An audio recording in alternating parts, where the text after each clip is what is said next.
the beginning of the strike, this is back in May, Drew Carey had like a tab going at the Bob's Big Boy in Burbank, for you fans of alliteration, and at another diner in Hollywood. So 2 places he had like an open tab for meals for people who were on strike.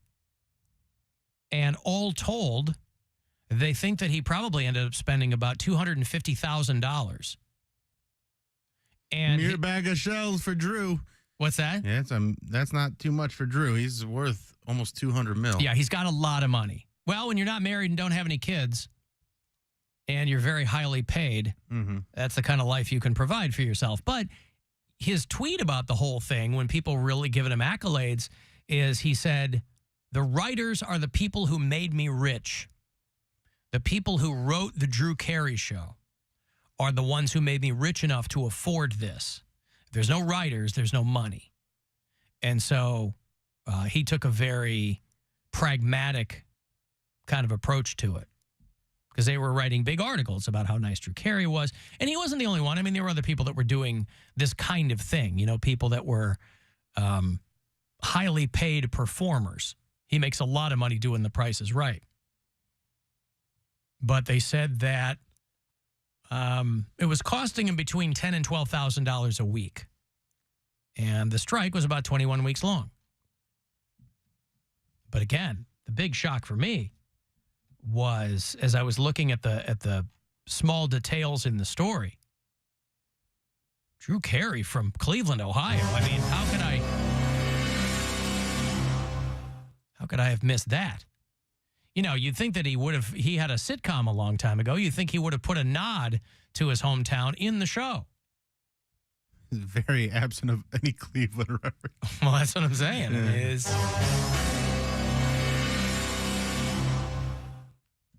Alan, I tuned in late. Did you see Jimmy Butler's new hair? Yeah, we were just talking about that. Although I read your text as, did you see Jimmy Buffett's new hair? And no, I don't think anybody has seen Jimmy Buffett's new hair. Because was Jimmy Buffett cremated? Do we know? Was he buried? I don't know. Anybody kept their ear to the ground on Jimmy Buffett's funeral situation? I'm curious. I would imagine he was a guy who was cremated and then have his ashes spread out over the oceans and beaches that he loved so much. I mean, I think he lived up in Maine a lot of the year, because there was a whole procession of parrot heads. You know, his fans were called parrot heads. And there were all kinds of people making the pilgrimage up to Maine to celebrate Jimmy Buffett. But I didn't hear anything about whether or not he was buried or cremated. I know his wife ended up releasing a statement. She had said practically nothing about his death. But, you know, you want to get a statement put together. You know, think about when we die. Who is going to release the statements for us? I mean, I'm sure my wife will, or she and her new husband will. And they'll put out some kind of statement. It won't be your mom and her new husband? Shut up, Bill. They can do mine. When I die, listen, God forfend anything happen to my dear mother, but I have to think that all things being equal, my mom will be long dead when I die. So that's not, but I think best practices is you have to write your own statement. Why leave it to somebody else? Devotion to accuracy. Someone's telling me that Drew Carey is married and has a kid. Drew Carey is not married. No. Drew Carey has been engaged a couple of times. Remember, he was dating a girl. He was engaged to a woman a few years ago. And she passed away, yeah. Oh, she got killed. Oh, she got killed. She got murdered by her ex-boyfriend. That's right. They were engaged, and they broke up, and then she ended up getting murdered. Drew Carey's in his mid-60s, and he was dating this woman who was like in her mid-30s, so she was considerably younger than he was, to which I say, mazel tov. And they broke it off, and her ex-boyfriend, killed her in her apartment. She was a sex therapist or something. That's sad. But no, my understanding is that Drew Carey is not never been married. Yeah. No. Does he have any kids? No. Okay. No. That's why he has remained so wealthy. They retracted their statement. So, but by all accounts, and that would be a great life, to make the kind of money that you make and to be able to assist people in that situation. I would do so much stuff like that. Because there are a lot of people, what do they always say? The top 1% of actors are like working actors, and a half of that 1% are successful, wealthy working actors. You're like a unicorn. As many celebrities as there are, there's way more actors than that. That are just trying to eke out a living. Yeah. And it's never been more difficult with wages being lower and rent being higher and all that stuff out there. Well, we always say that. We go, it's never been more difficult because of these changes in technology. But we don't know that. We don't know that it's never been more difficult. I mean, all right, it was more difficult. If you were like in the sideshow in 1915 or in the 1800s, if you had like when they didn't have motion pictures yet, JoJo the dog-faced boy, you had like that werewolf disease where your whole body is hair. Only gig you had, and in a way, you were lucky you had that disease because they put you right in the freak show. That was a big deal back in the day.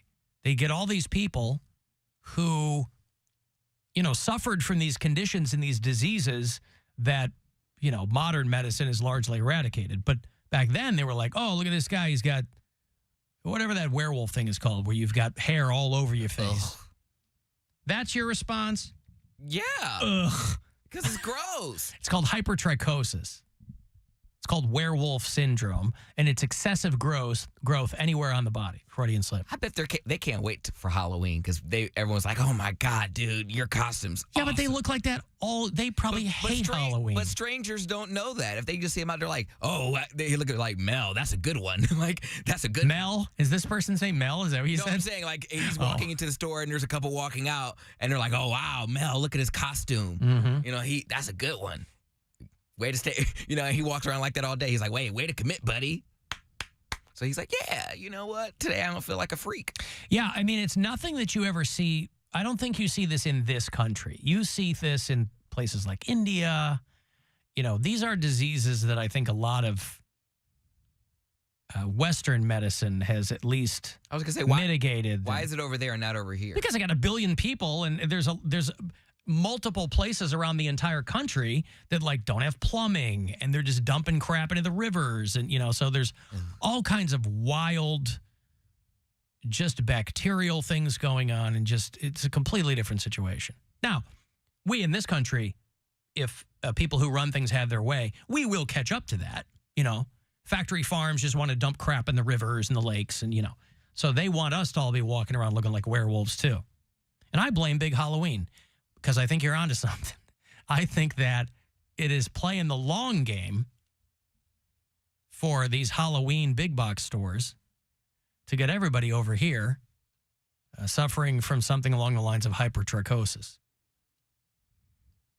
But they didn't have unions for the sideshow performers. For the little, I don't know if everybody remembers JoJo the dog-faced boy. That was like a very famous sideshow performer for a long time. That was like your go-to if you were... Now, I imagine the people running these things were paying these people peanuts. Even though they were the stars of the show, guys like P.T. Barnum and, all these other scammers, they were paying these people nothing. Probably paying them a nickel a year. Yeah, I think that's pretty well documented. They were very underpaid. Yeah, and treated very poorly. Very poorly. Yeah, there was indentured servitude. Let me pay you $1,000, courtesy of the Buzzard Bookie. We're back on this, day one of many. So there are lots of chances for you to grab some of this money. You get about once an hour all day long. So listen closely, and I hope you are our second winner. Good luck. This is your chance to bet with the Buzzard Bookie and win $1,000 now. Enter this nationwide keyword at WMMS.com. Dollar. That's dollar. Enter it now at WMMS.com. Alan, it's a small world.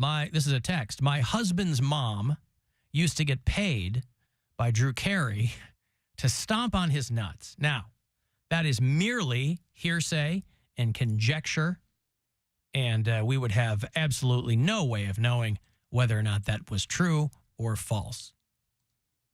But it's a great story. Who knew that Drew Carey owned a walnut farm? Sure, it's not macadamia. Or like macadamia, Roseanne? like Roseanne. Yeah, Mary's in Vegas. Didn't she send us a picture of Roseanne? She went to something with Roseanne in it Yeah, it was out in Vegas.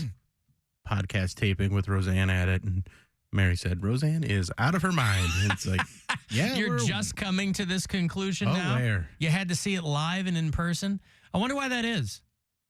I wonder why Roseanne, she always, she was very public about her travails with mental illness and things like that. But I wonder I think COVID sent a lot of people over a cliff. Did she get canceled during COVID, or was it right before? I think that was right before. I think it was before, but if it hadn't happened, she would have shot herself in the foot. It was like with 2018 COVID. or 19. Yeah, something during COVID, she would have gone over the edge too. And again, I don't have an opinion on Roseanne. She was never on my radar. Like I remember a long time ago when she would do like young comedians specials when she was kind of just coming up. She was a housewife who would become a comedian, and like that was on the those were her Housewives? Yes. She was the very first person to pick up a vase full of flowers and throw it at another woman's head. Don't you raise your hand at me. I can see her doing that. See, he doesn't need to be limited to just animation, Bill. He can be looping the Real Housewives too. You can be doing some ADR segments for them. They get the volume's a little low. You could be doing it. I didn't realize Roseanne was a pioneer, the Real Housewives of the 90s and wood grain. 80s, yeah. Yeah. But the Roseanne show is like my wife's favorite show of all time. Like that's her comfort food is watching old Roseanne episodes. And for as progressive as that show was at the time, it's weird. Roseanne took a real weird turn. Okay. And I'm not sure why. You hate to think that it's just a function of anybody getting older that they change their mind on some things, because there are a lot of people who did get older and don't go that way. Well, so it's interesting. I don't know. But it's one thing for her to get canceled for what she said. I mean, when you say things, yes, there are repercussions from that. I get it. But the fact that everyone just like piles on, that I don't like. That's when it turns to bullying. They got. What do you mean? Well, because I'm saying she said something, she got canceled for it. They took her show. That should have been the end of it. Now everyone she's ever worked with and like her co-stars and everything are coming at her, and I'm like, it's done. Like, But if people are asking and they're like, what was it like working with her? And I think they have a more nuanced response of, at one point it was good, and then she got overbearing and mean and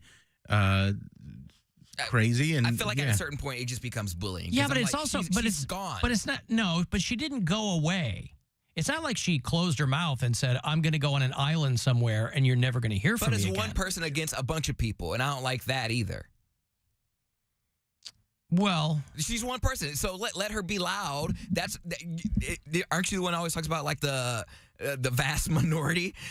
Mary talks about the vast minority. She doesn't listen to the show. She is an army of one, and she has an entire production, a TV show, maybe her entire agency fighting her to shut her up. I'm like, what? But they're not fighting to shut her up. They got her off the show, and you guys got her out of the show, and they shared their opinions about working with her. Because there were just as many people who worked with her that thought she was great, who were like, I never saw anything like that. Well, and also she was a proponent of the gay community in the 80s and 90s. But then when they threw in the trans stuff, that's when she started being like, well, not that. Like, that's why she, in her comedy special, she had the great joke where she's like, what are my pronouns? Kiss my ass. I'm down with the LGBTQ, but not the plus. Yeah.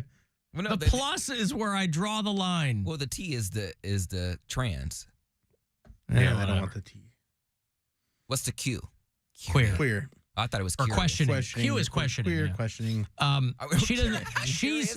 I see. Sorry. Curious is. Very curious. Yeah, I knew it was questioning. My bad, but curious questioning, same thing. Yeah, but it was, here's my thing, is it was LGBT for a long time. Correct. But you just didn't hear that much about the T. Why was that? They got a letter. They got a letter. It was, you know what I'm saying. Because honestly, it wasn't. I'm not saying undeserved. I'm saying we talked forever about LGBT people. That was like the acronym. Yes, but bi people are almost like ignored too because they don't have an opinion. They're almost like they're barely in the club. Well, but they were in. They got one of the 4 letters. I understand, but it's literally like the Dave Chappelle analogy where it's like the gays are driving the car, the lesbians are in the passenger seat, bisexuals yeah, but are why in the back seat. But why did lesbians get top billing then? I mean, I guess it just sounds better. Some people say LGBT or GLBT, like they switch it up sometimes. But honestly, the transgender has just become a thing. Like it. Well, it was always a thing. I'm saying, and that's my question. Why did it? Because of Caitlyn. It was called. Was it tranny? Like it was like a slur back in the day. Like right, but when Caitlyn came out as trans, that's when it was launched into the public consciousness because of her. Yeah. Oh, I see. Well, there were high-profile trans people. Laverne Cox was before Caitlyn, and then before. But nobody was debating it the way, and they weren't being targeted the way that they were until. Well, she transitioned in real time. Well, but right, because nobody knew Laverne Cox prior to transitioning. People remember Bruce Jenner. How come we never see any pictures of Cher's son? Don't know. Didn't Chaz Bono? Chaz Bono, people. There's old pictures of him. That was one of those things where it happened, and it was kind of people were like, okay. And they just kind of shrugged their shoulders at it, and they're like, whatever makes them happy. And there was jokes made about him, but it was never a national conversation about the ethics or, the culture of it. Bruce Jenner was an Olympian. He was a guy who was on a Wheaties box. And I think there were a lot of people caught up in a lot of that rah-rah jingoism, even though it goes back to the 70s with him. A lot of people couldn't get their heads around that. And I think that's what made it such a big deal. One of the women on The Golden Bachelor looks exactly like Caitlyn Jenner, and I cannot get my head around it. Every time they show her on screen, I'm like, I can only see. She looks exactly like Caitlyn Jenner. That now. Does she sound like him? Well, I don't know that it's anything anybody's talking about. It's just when I watch it, I go, oh my God, that I just see Caitlyn Jenner. She probably got picked because of that. Well, I don't know about that, but I'm just saying, that's what I see when it. But yeah, back in the day, it was almost like a slur, and they did include it, but it just there was other letters that it wasn't their fight at that time. They were like, transgender is so hard to explain at this point. We're just trying to get gays in the door, and then once we handle the gay thing, then we can fight for the rest. And I think that's what it was. Everything had their time. It was too hard. It's still kind of hard to understand pronouns and stuff like that now. Gay, people also, I think people can understand gay. The pronoun thing is wild how much that is brought up when in your day-to-day life, how often has anybody ever been talking to you about it? Like, Poundcake, you're in the community. How often do you run into someone that goes, please use they, them pronouns with me? It depends on where I am. If I'm at in your day-to-day life. No, not in my day-to-day life, but if I go to Studio West 117th or like Twist or something or Gay Dodgeball, then I and that's what I'm saying. Like it's but people are acting like it is. Yeah, most people are not going to Gay Dodgeball is the point. The people who are screaming the loudest about it are not interacting with these people at all. That's right. Yeah, but the thing, whatever. I'll leave it alone. No, I want to hear what you have to say about it. Well, it's because it's not. Shut up. Man, you walked into that one. Didn't even see it coming. Now go ahead No, I got to go to a break. Oh, okay. Sorry, pal. If you want to send a text, 35192, AlanCoxShow.com. You can watch live, and we'll be back. It's the Alan Cox Show on 100.7 WMMS. And everywhere you go.